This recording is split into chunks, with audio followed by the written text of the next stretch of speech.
بسم الله الرحمن الرحيم. أنا الأستاذ المساعد الدكتور نافع سامي عناد، رئيس فرع الامراض في كلية الطب. إن شاء الله راح نبدي سلسلة محاضرات كارديوفاسكولار باثولوجي، أمراض الجهاز القلبي الوعائي، اللي يعطيها المرحلة الثالثة. بسم الله. Cardiovascular pathology start our lecture with atherosclerosis.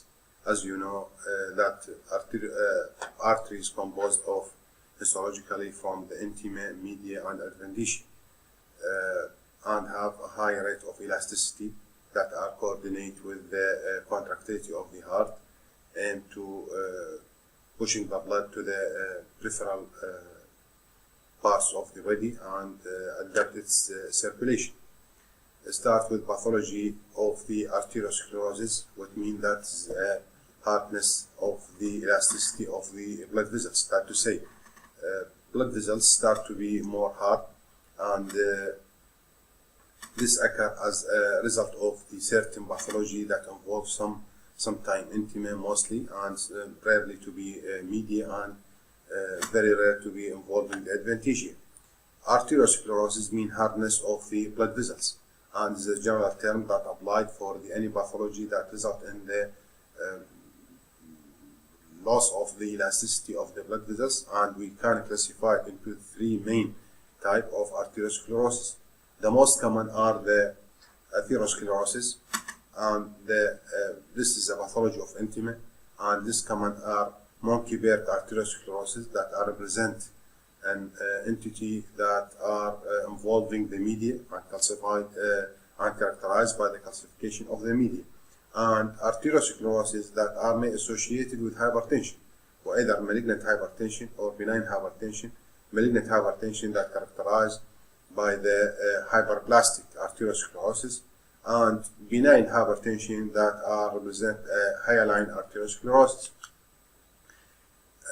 Start with the most rare type that are represent a pathology of intima. It is a monkey-beard arteriosclerosis, and it's characterized by the deposition of the calcified material in the media. This pathology have less or insignificant clinical consequence or sequelae, because it will not affect on the caliber of blood vessels, and it is mainly affect the media, characterized by the deposition of the calcified material in the media, and it is occur most commonly in the elderly age group. It's not atherogenic, and is that to say it is not related to the atherosclerosis or to the lipid or hypertension and so on. It is not inflammatory. This is not inflammatory, mean it is not related to the chronic inflammatory process or to the rule of the immune system or infectious agent and something like that. It's not inflammatory, and it have, as we say, this have of little clinical significance. But this pathology have a radiological interest, because it is have a warning sign characterized by deposition of the calcified material on the mainly in the large pelvic arteries. So that regarding the histology composed of ring-like calcified material in the pelvic vessels, and it is not effect on the caliber. The most significant or the most important features of this pathology is not effect on the caliber. The second part, and this is an example for the characterized by the deposition of the calcified material in the media, while the caliber is patent. That to say, there is not effect of this pathology on the caliber, which is the most significant influence on the vascular pathology. The second type are hyaline arteriosclerosis, and this type of the pathology characterized by the diffuse, homogeneous, pink hyaline thickening of the arterial wall, result from the protein deposition and luminal neuron. So that this type of pathology occurs most commonly in the benign hypertension, and characterized by homogeneous hyaline material that are result in the narrowing of the lumen, which is that to say they have a certain sequelae on the vascularity of the organ. This results from the endothelial injury with the leakage of the plasma component into the arterial wall, and there's a smooth muscle synthesis of that result in induction because of endothelial injury as a result of the chronic hypertension. This endothelial injury result in the allowance of the plasma protein to be extravasated within the wall, and this in response to the chronic hemodynamic disturbance of the hypertension, and this will result in the deposition of proteinous material in the wall that are associated finally with the narrowing of the lumen and subsequently result in the ischemia. This type of pathology mostly seen in the afferent and efferent arteriole of the kidney, and it is named as hyaline arteriosclerosis and the features of benign hypertension. Another type of arteriosclerosis was named as the hyperplastic arteriosclerosis that are seen most commonly in the malignant hypertension. Malignant hypertension means this uncontrolled hypertension that are not controlled by the usual medication of the blood pressure, and it's characterized by the onion skin appearance. That to say, this is an onion skin appearance or result from the reduplication of basement membrane and smooth muscle proliferation with subsequent narrowing or even obliteration of the luminal caliber. This type of the arteriosclerosis results from the malignant hypertension, as we said, and is characterized by the proliferation of the smooth muscle and deposition and reduplication of the basement membrane and smooth muscle proliferation. It's a characteristic features of malignant hypertension lead to the luminal narrowing, frequently associated with the fibrinoid necrosis. Because of this hyperplastic arteriosclerosis that results narrowing of the blood vessels caliber will affect finally on the vasa vasorum that are supplement of the blood vessels, so that this will result in the focal necrosis in the wall and result in the fibrinoid necrosis. So that is named as necrotizing arteriolitis. It's considered as the end stage or advanced stage of the hyperplastic arteriosclerosis that is associated with the necrosis in the wall. The most common, and this is considered the core of pathology of the cardiovascular, and the most significant is the atherosclerosis. So that we are classified the arteriosclerosis in the monkey bear, hyaline arteriosclerosis, hyperplastic, and the most significant and the most important, and is considered the widely distributed pathology are the atherosclerosis that characterized by the formation of the atheroma or plaque in the intimal side of the blood vessels, so that there is a thickening of the there's a plaque-like formation of the intima in the intima, and this composed of the fatty core and fibrous cup. This is the main gross appearance as the fatty core and fibrous cup plaque in the blood in the intima. So that this pathology are related to the mainly to the endothelial injury that associated with atherosclerosis, so that this consists of two parts. The superficial part is the fibrous and the central part and the fatty core. So it's a lipid-rich or fatty, fibrofatty. Regarding the histology appearance, as we say, it's composed of fatty, so that there's a lot of the cholesterol deposition, and there's a lot of the inflammatory cell in form of foamy cell, mainly of the macrophage, and that of the fibrous component cup of the materials in the fibers.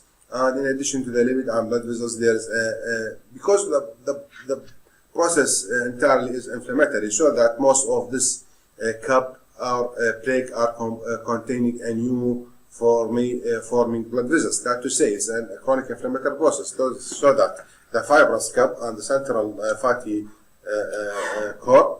In addition to that, there is a deposition of the lipid containing cell in form of foamy cell that are present and macrophage that are engulfing this lipid, and in addition to that, there is blood vessels. This plaque or intimal plaque or atheromatous plaque are distributed throughout the blood vessels, mainly on the lower abdominal aorta, coronary artery, popliteal artery, descending thoracic artery, internal carotid, and circle of Wells. All this can be involved by the atherosclerosis. This is a microscopical picture, as we said, composed of the fatty core that are appear in form of the cleft and covered by the fibrous cap toward the lumen, sometimes associated with complication in form of the hemorrhage because of the new blood vessels. As we talked, this is atherosclerosis represent an inflammatory process that are composed of the fibrous cap and central fatty material.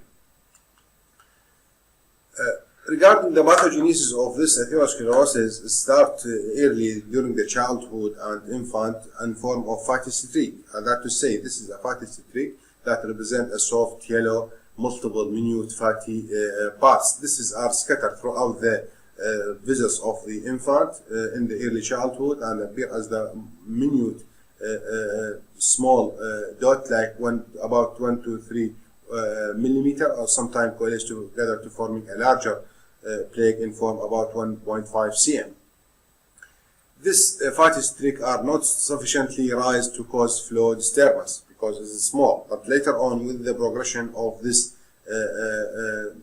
inside of the pathology composed of the lipid containing macrophage and smooth muscle cells. Till now, in the early childhood and appear as the fatty streak, this is associated with no proliferation of the connective tissue. Seen in the infant, in the first part of aorta, later on progress to the involved other part of the aorta and coronary arteries, regardless the race and the place. Those formed over thick intima can be progressed to the atheroma. This is the most significant and is considered the precursor for the atherosclerosis. So that atherosclerosis, as we talk primarily, it's composed of the fatty core and fibrous plaque that result in the narrowing of the lumen. This intimal plaque may progress toward further change that named as the acute plaque lesion that are represent a complication of the atheromatous plaque, and it is appear as the in form of ulceration or fissuring in the wall of the intima toward the lumen, and this will result in the exposure of the subendothelial connective tissue to the blood stream and result in the thrombosis, and later on thromboemboli can be arise. Hemorrhage can be seen within this plaque and result in the narrowing and occlusion of blood vessels. Medial atrophy that are considered as the sequelae of this atheromatous plaque in the intima by the compression on the wall of the medial wall that are composed of smooth muscle, so that weakness of the medial as a result of the compression by the intimal plaque result in the weakness and dilatation of the blood vessels that are named as aneurysm. Because of the we are talking about the pathology in the blood vessels wall, this may result in the deposition of the calcified material as named as dystrophic calcification, and this will result in the further loss of the elasticity of the blood vessels. So that all this together named as the acute plaque lesion that considered as the complication or the sequelae of atheromatous plaque. Atherosclerosis is considered as the core of the pathology of the cardiovascular system that may result in the ischemic heart disease in form of angina and MI. In the aorta can result in the thrombosis, emboli formation, aneurysm, and narrowing of ostia of aortic branch. So that all these are sequelae of atheromatous plaque on the aorta that considered the major artery in the body. Smaller vessels, either it's coronary, cerebral, popliteal, all this can be affected by this narrowing and thrombosis that result in the ischemia, and sometimes, as we said, hemorrhage can be seen within this plaque, and this are result in the ischemic necrosis. So, after that introduction regarding the pathology of the atheromatous plaque, we can pass to the risk factors for the atheroma. As we said, atheromatous plaque can be arised from infant age as a fatty streak, but there is a certain risk factor. Some of time, this risk factor are constitutional, that are not modified, like the age, where those person between the 40 and 60 have a 5x risk for the MI. That to say, there's increased risk for in those patients. Sex are less in the premenopausal female, but at 70 years there's equal risk regarding male and the female. Sometimes there's a familial predisposition for the risk factor. That to say, sometimes we see a clustering of the risk factor in the certain families. All these are considered are constitutional, not modified risk factor. But sometimes the risk factor of the atherosclerosis can be modified in form of the acquired modified type, like the hyperlipidemia, where there's a low density lipoprotein, very low density lipoprotein. That to say, low density lipoprotein, hyperlipidemia considered as the risk factor. Hypertension and smoking and diabetes, all this considered as a risk factor that can be is considered as acquired and can be modified. That to say, can be changed or control the hypertension, control the blood pressure, stop the smoking. All this are modified risk factor. Regarding the pathology and pathogenesis of atherosclerosis, there is a certain conjugation between the atherosclerosis and some of its risk factors. For example, hyperlipidemia. Hyperlipidemia, there is an evidence linking hypercholesterolemia and atherosclerosis, where the induction of the atheromatous plaque in the experimental animals, lowering of cholesterol in the experimental animal, and regression of the plaques. Lipid in plaque is cholesterol. All these are considered an evidence that are confirm the role of the hyperlipidemia in the induction of atherosclerosis. That to say, lipid in the plaque is cholesterol. There's a relationship between the low density lipoprotein level and atherosclerosis. That to say, with the increased level of the low density lipoprotein, there's increased risk for atherosclerosis. The lipoprotein A is an altered form of low density lipoprotein that containing apolipoprotein B100 linked to the apoprotein A, so it's considered as the independent risk factor.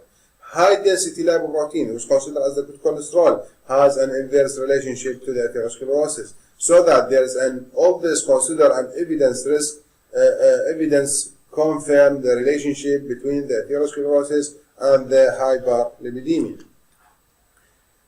As we said, hyperlipidemia is considered the main risk factor for the atherosclerosis and is considered as the modified risk factor.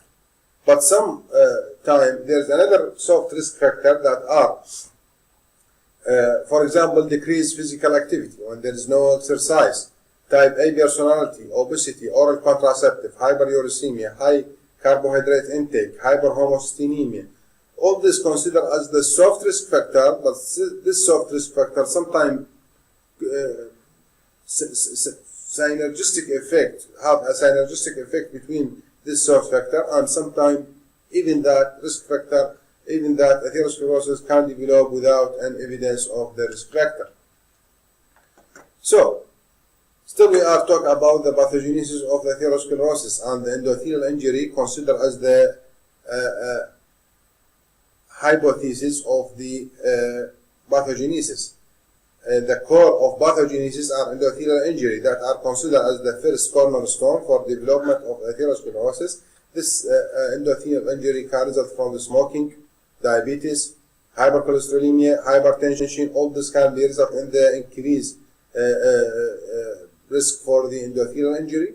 And as you know, endothelial injury result in the increased permeability of the lipoprotein material from the bloodstream toward the wall.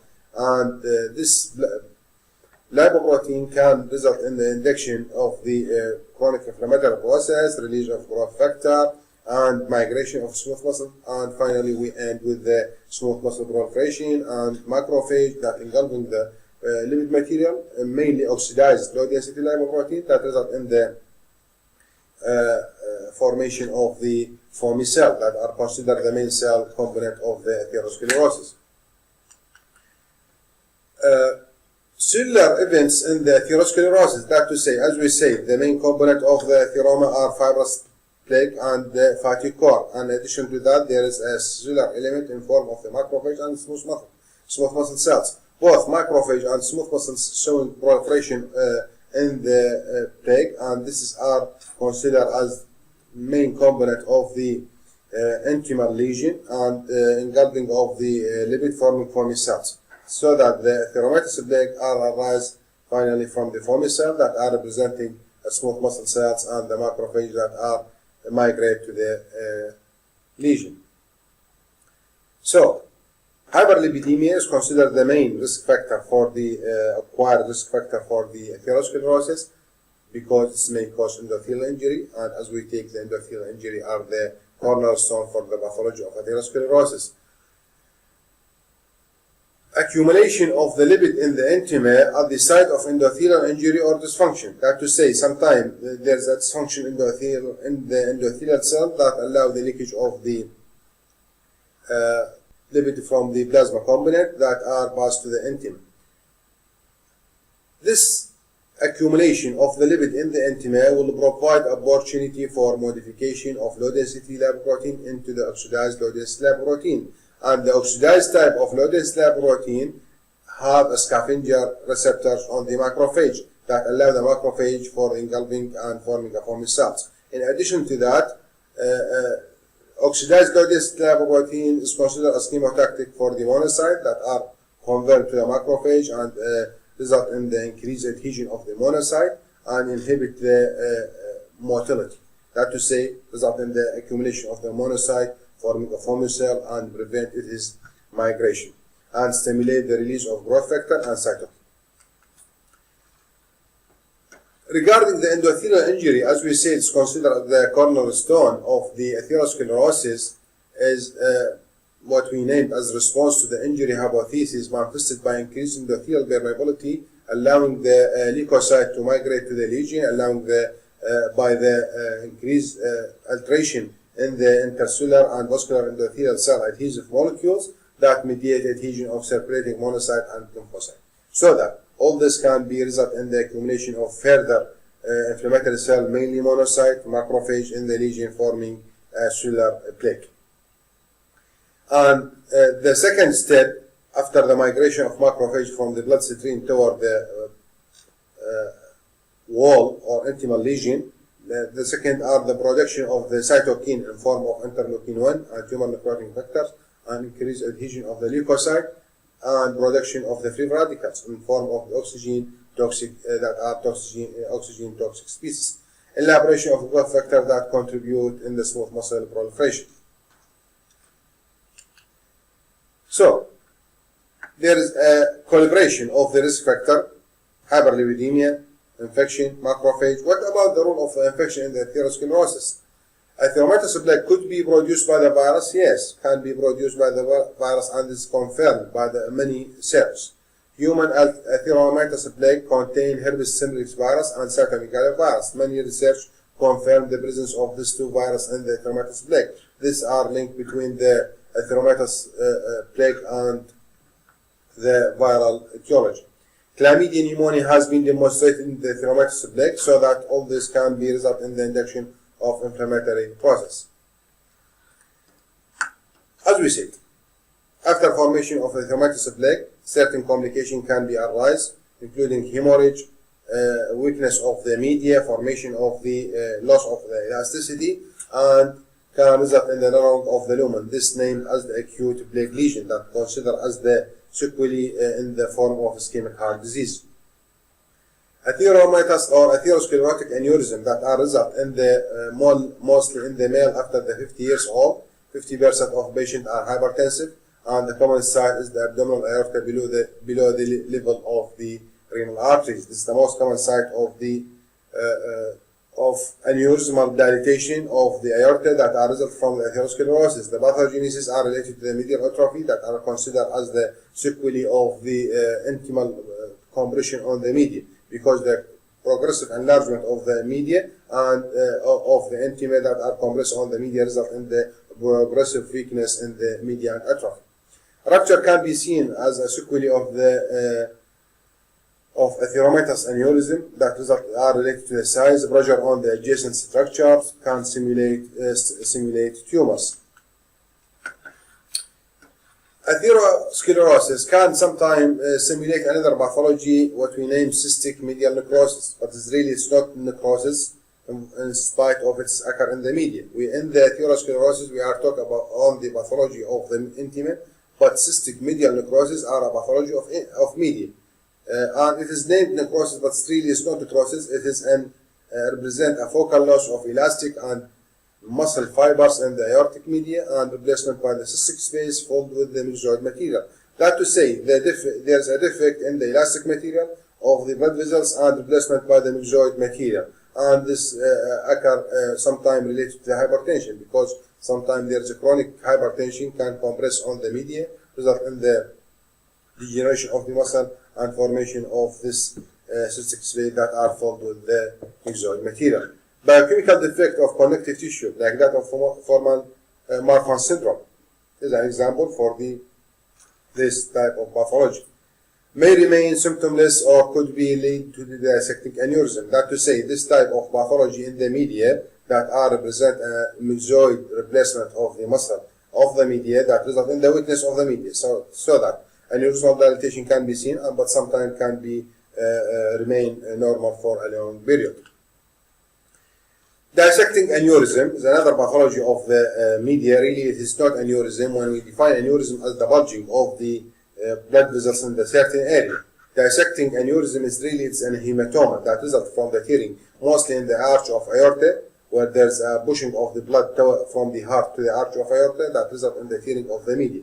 After the tearing of the media, the blood will pass to the media and result in the after tearing of intima and passing of blood to the media, result in the splitting of the media within the 2/3 and 1/3 of its layer of the media. That's splitting of blood and accumulation of the blood in the media. So that it's not really it's not an aneurysm. It's an hematoma that represent a collection of the blood within the wall of blood vessels, and it is there are two types of this pathology. Type A, when there's involvement of ascending aorta, while the type B, where there is involvement of the not involvement of the ascending aorta, only the arch and the descending. And really it's considered as disaster matter, sometimes may rupture outside or sometimes forming another tear that allow the blood to leakage to the inner side. So that this two type of the type A and type B allowing the blood to be accumulate within the wall of blood vessels or sometimes tearing outside or inside. Dissecting blood may re-enter the lumen, as we say, distally, forming a second channel, double channel of the aorta, or sometimes rupture outside, forming a disaster matter in form of the rupture aneurysm. Another type of the aneurysm is the syphilitic aneurysm. Is considered as complication of tertiary stage of syphilis confined to the ascending and arch of aorta.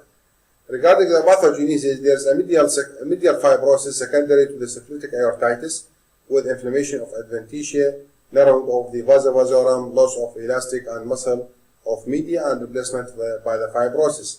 Overlying intima showing wrinkling in form of the what named as the tree barking. Regarding the effect of syphilitic aneurysm, there is pressure on the trachea, esophagus, and bone, aortic valve incompetence leading to the left ventricular. So that aneurysm, as we say, is considered the major risky or dangerous complication of the atherosclerosis that result from the compression of the atheromatous plaque on the media. So subsequent, there is an weakness in the wall that result in the bulging of the vessels wall toward outside. Another sequelae is result from the inflammatory process like that of the syphilis. As we said, this occur as the result of inflammatory process that occur in the tertiary stage of the syphilis, and that result finally to the medial fibrosis.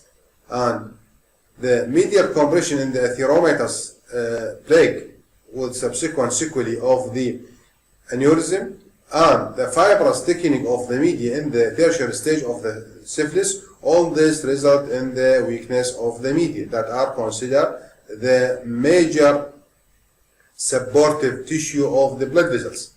So that the atheromatous aneurysm, dissecting aneurysm, and syphilitic aneurysm, all these are considered as the dangerous sequelae of the pathology of the wall of blood vessels. So, whether the process are confined to the ascending or arch of aorta, whatever, there is an extensive fibrosis of the media with the secondary and tertiary in the tertiary stage of the syphilis that are associated with the chronic inflammatory process in the wall of the aorta, and so inflammation that can be extend from the media with the subsequent fibrosis that extend to the adventitia that result in the narrowing of the vasa vasorum, and narrowing of the vasa vasorum that result in the ischemic necrosis and ischemic damage for the blood vessels wall. So that loss of the elasticity that and the muscle of the media which are considered the major supportive tissue of the wall, and replacement by the fibrosis considered as the main bulky mass or bulky effect of the aneurysm. Overlying intima showing wrinkling, that to say appear as the tree-like appearance because of the extensive fibrosis and bulging, so that there is an aneurysmal dilatation of the blood vessels as a result in the weakness of the media. So, the effect of the syphilitic aneurysm that are result from the chronic inflammatory process and the fibrosis and the formation of the bulging mass. This bulging mass in its site in the arch of aorta can be a result in the massive effect or the mass effect on the adjacent tissue, mainly are the trachea that result in the dyspnea, hoarseness of the voice sometimes, and even asphyxia, and compression on the esophagus and the GIT lumen compression that result in the difficulty in the swallowing, and sometimes even compression on the adjacent bones, sternum and chest wall and something. So that these are considered the complication of the syphilitic aneurysm by effect on its adjacent tissue. This chronic process in the arch of aorta can be effect on the ventricular outflow because of the incompetence of the blood of the valve of aorta as a result of the extension of the inflammatory process in the tertiary stage of the syphilis and effect on the aortic valve. So that incompetence of the aorta may result in the progressive failure of the cardiac outflow and failure of the cardiac outflow with the ejection of the left ventricular, result in the progressive enlargement and failure of the left ventricle as a sequelae of this process. So that the aneurysm can have an influence, direct influence on the heart, that result in the heart failure, can result in the influence on the valve of the aorta, or may result in the compression on the adjacent tissue, like the trachea and the airway passage, like the esophagus and the GIT lumen, and adjacent bone can be affected. So, aneurysmal dilatation, either in the arch of aorta like that of the syphilis, or atheromatoous aneurysm like that occur in the lower abdominal aorta, or sometimes dissecting aneurysm that result from the tearing of the intima.